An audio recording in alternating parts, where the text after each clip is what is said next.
Chapter 23. Then Balaam said to Balak, "Build me 7 altars here, and prepare 7 bulls and 7 rams for me." So Balak did as Balaam directed, and they offered a bull and a ram on each altar. Balaam said to Balak, "Stay here by your burnt offering while I am gone. Maybe the Lord will meet with me. I will tell you whatever he reveals to me." So he went to a barren hill. God met with him, and Balaam said to him, "I have arranged 7 altars and offered a bull and a ram on each altar." Then the Lord put a message in Balaam's mouth and said, "Return to Balak and say what I tell you." So he returned to Balak, who was standing there by his burnt offering with all the officials of Moab. Balaam proclaimed his poem. Balak brought me from Aram, the king of Moab, from the eastern mountains. Come, put a curse on Jacob for me. Come, denounce Israel. How can I curse someone God has not cursed? How can I denounce someone the Lord has not denounced? I see them from the top of rocky cliffs, and I watch them from the hills. There is a people living alone. It does not consider itself among the nations. Who has counted the dust of Jacob, or numbered even 1/4 of Israel? Let me die the death of the upright.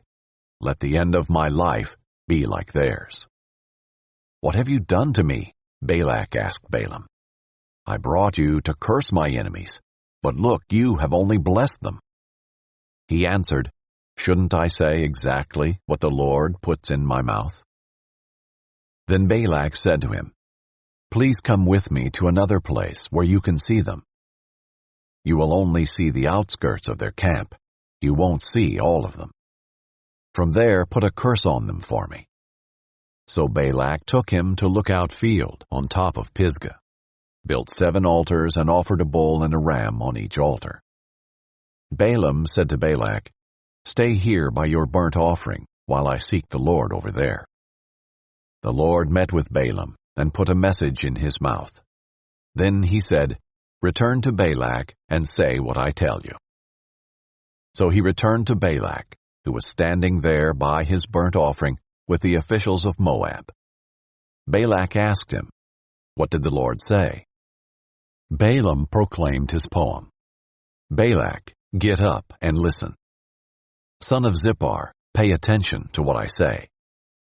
God is not a man that he might lie, or a son of man that he might change his mind. Does he speak and not act, or promise and not fulfill? I have indeed received a command to bless. Since he has blessed, I cannot change it. He considers no disaster for Jacob. He sees no trouble for Israel. The Lord their God is with them, and there is rejoicing over the king among them.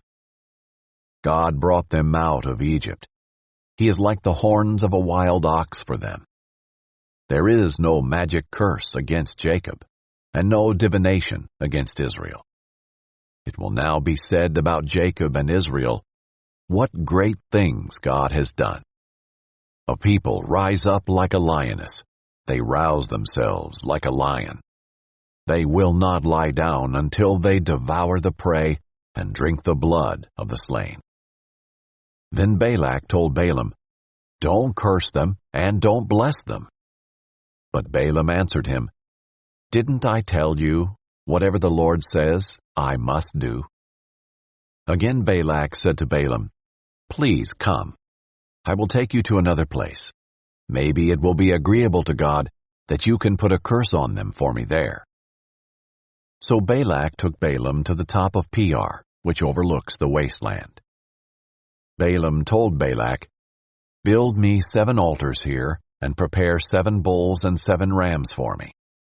So Balak did as Balaam said, and offered a bull and a ram on each altar.